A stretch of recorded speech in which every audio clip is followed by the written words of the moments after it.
All right, welcome to Talk Tickers. So, Booz Allen Hamilton dropped their latest earnings report on January 23rd, and boy, it sent a really interesting message to Wall Street. It's probably not what a lot of people were expecting.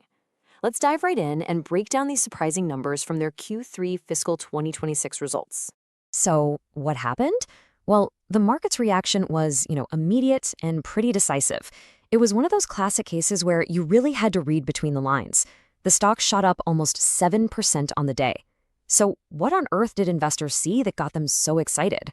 Okay, so this is where things get really interesting. This is the central puzzle of the whole quarter. Check this out. On one hand, you have this massive 50-cent beat on earnings per share.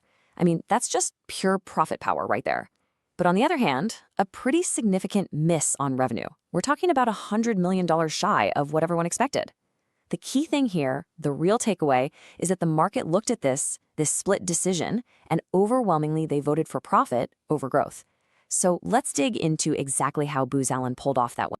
And that brings us right to the main event, the key story of this quarter. It's all about the margins.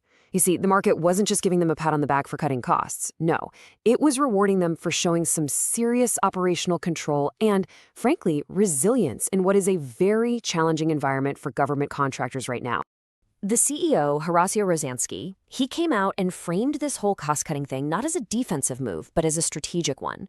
He basically said, look, these were crucial, even difficult actions, but we had to do them to get more agile in a market that's changing. In other words, they're sharpening the blade for whatever comes next, creating room to invest in the future. So, the big question is, how did they actually turn that strategy into such a strong bottom line? Well, it looks like it was a three-part playbook. First, they were super aggressive and moved fast on cost-saving measures. Second, their teams on the ground showed incredible discipline, at the contract level, just managing projects really efficiently. And third, and this is a really key strategic shift, they're leaning more into fixed-price contracts. Now, what does that mean? It means Booz Allen takes on more of the risk, sure, but if they execute well, they get to capture way more of the upside. It's a high-risk, high-reward play that paid off this quarter. And here is the result of all that hard work. Look at that, an adjusted EBITDA margin of 10.9%. Now, for anyone who's not deep in the weeds, EBITDA is basically a way to measure a company's operating profit. A higher margin like this just means it's keeping more of every single dollar it earns. And a number like that, well, it sent a powerful signal to the market. It basically said, hey, even if our revenue is a little shaky right now, our core ability to make a profit is rock solid. But, it wasn't all sunshine and rainbows. A full analysis means we have to look at the challenges too. And for Booz Allen, the pressure points were pretty clear. We're talking about that top-line revenue number, and just as important, the cash flowing through the business.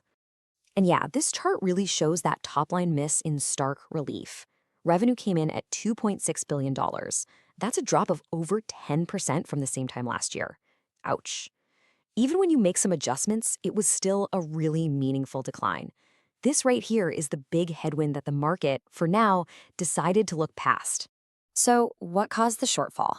Well, it was kind of a perfect storm of big picture economic issues that are hitting the whole government services sector, not just Booz Allen.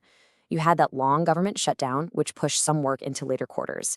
Then the general pace of federal funding has just been, well, sluggish.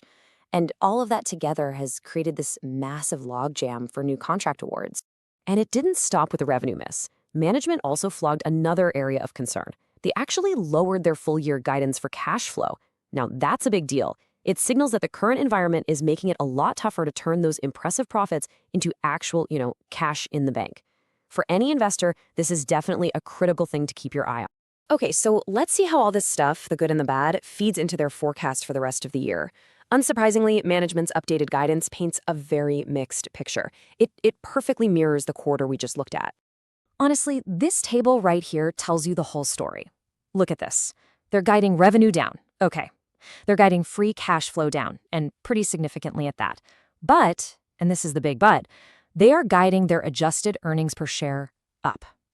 What they're doing is explicitly telling the market, listen, right now we are absolutely prioritizing the strength of our bottom line over chasing near-term growth or cash generation. Now, before we get to the next number, I want to quickly touch on a super important metric for any contractor. It's called the book-to-bill ratio. All it does is it compares the value of new contracts they're winning to the revenue they're actually billing. The simple rule of thumb is Anything over 1 is good. It means your future pipeline of work is growing faster than the work you're doing right now. So, what's Booz Allen's number? It's 1.1x for the last 12 months. Now think about it. Even with a slow quarter for government awards, that is a very healthy sign. It's a really strong positive indicator that the underlying demand for what they do, it's still totally robust. And if we look even further ahead, the company reported something pretty incredible. A record qualified pipeline of, wait for it, $53 billion for the next fiscal year. That's up 12% from last year. This, my friends, is the potential rocket fuel for reigniting that top-line growth that investors are going to be watching for like a hawk. All right, let's put all the pieces together. We've looked at the quarter, the guidance, the demand signals. So, what's our take here at Talk Tickers as we head into the next earnings call? It really all comes down to one single question for the company right now. With their costs totally under control, can Booz Allen reignite that top-line growth? I mean, they've proven beyond a doubt that they can expertly manage the bottom line.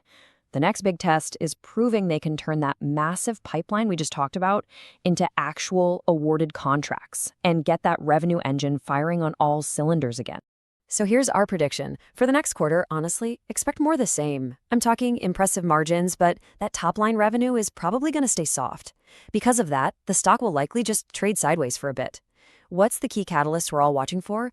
Hard evidence that the pace of government contract awards is finally picking back up. And of course, the key risk is the flip side of that. What if those federal funding delays just keep on going? So based on this whole analysis, our reading here is outperform. Look, the company's ability to protect its profits is a massive strength, especially in a turbulent market like this one.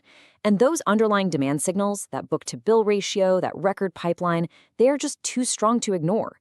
We believe the market is going to keep rewarding this incredible operational discipline while it waits for that growth to eventually come back. And just a reminder, as always, this is not financial advice.